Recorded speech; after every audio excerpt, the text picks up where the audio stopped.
Halo Sobat Viral, Assalamualaikum warahmatullahi wabarakatuh. Sekarang tentang pendidikan di pondok pesantren yang sensitif ya. Kenapa sensitif ya? Kemarin baru juga di pondok pesantren Al-Khazini yang berduka cita ya. Banyak korban-korban atas kejadian rubuhnya musola yang memakan korban. Dan sekarang ada lagi di media televisi ya, media yang sangat besar di televisi Trans 7 yang menayangkan tentang pondok pesantren yang merendahkan para kiai, para guru, para ulama. Dan ada banyak banget tentang pro dan kontra ya. Kita tonton video ya, jangan dulu di skip ya, tonton dulu videonya. Oke, jangan di skip. Bukan hanya santri usia anak-anak yang udah bapak-bapak pun ketemu kiainya masih ngesot untuk mencium tangan. Dan yang mencengangkan, ternyata yang ngesot itulah yang kasih amplop. Netizen pun curiga nih bahwa bisa jadi inilah sebabnya sebagian kiai makin kaya raya. Mobil mewah hingga harga miliaran. Sarungnya aja pun merek termahal yang harganya berkisar antara 400 ribuan sampai 12 jutaan rupiah gitu deh. Dan satu keluarga nih, sana family kecipratan duitnya.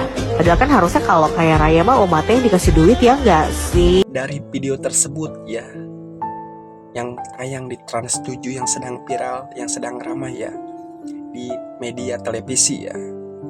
Ini kata-katanya yang bikin menyakitkan hati para santri, para alumni yang pernah mondok ya, yaitu kata-kata ngesot yang sambil mencium ya.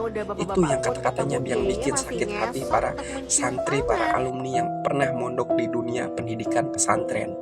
Dan kata-kata yang bikin sakit para ulama, para guru, para kiai itu kata-kata yang memperkaya ya, yang memperkaya guru yang beli mobil, yang pakai uang dari amplop, yang ngasih amplop ya. Itu yang kata-katanya yang memperkaya guru dan santri ya. Disitulah ya.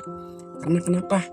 Karena para kiai, para yang sudah dipanggil ke orang-orang untuk ceramah di situ, para kiai atau para guru ya, itu dibayar. Kenapa? Karena dia sudah menghibur atau sudah masih tahu ilmu-ilmu yang bermanfaat. Maka di situ yang kalau misalnya ada acara-acara ceramah, itu para kiai dibayar ya, bukan para santri ngasih ya. Itu para kiai sudah dibayar, dipanggil untuk ceramah ya. Itu kenapa dibayar?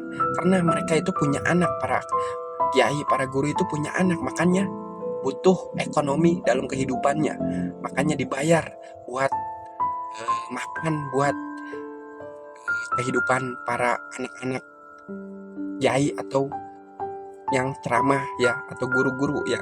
Apalagi ketika ada ceramah-ceramah di luar, itu para kiai, para guru itu dibayar ya untuk menghidupkan kebutuhannya ya. Disitulah ya, bukan memperkaya kiai atau ulama ya. Kemarin ya, apalagi yang sedang viral itu kemarin pondok pesantren Al-Khazini ya, yang pondok pesantren yang sedang sholat ya, musola yang rubuh yang memakan jiwa korban yang banyak ya. Disitulah antara pro dan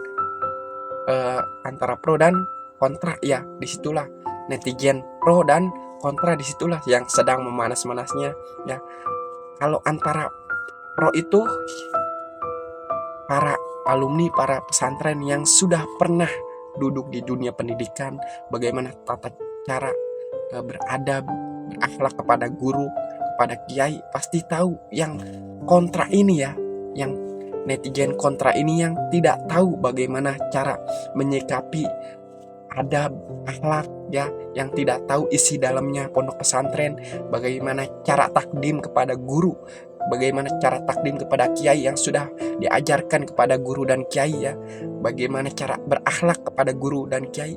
Disitulah yang yang kontra ini yang belum tahu di dunia pendidikan pondok pesantren, yang cuman hanya melihat video tersebut ya, cuman hanya mengetik pakai tangan sendiri dengan kata-kata yang kasar yang bikin memanas ya video tersebut, yang tidak tahu harusnya menyikapi secara dewasa ya, bukan memanas ya video tersebut, bukan melambung tinggi.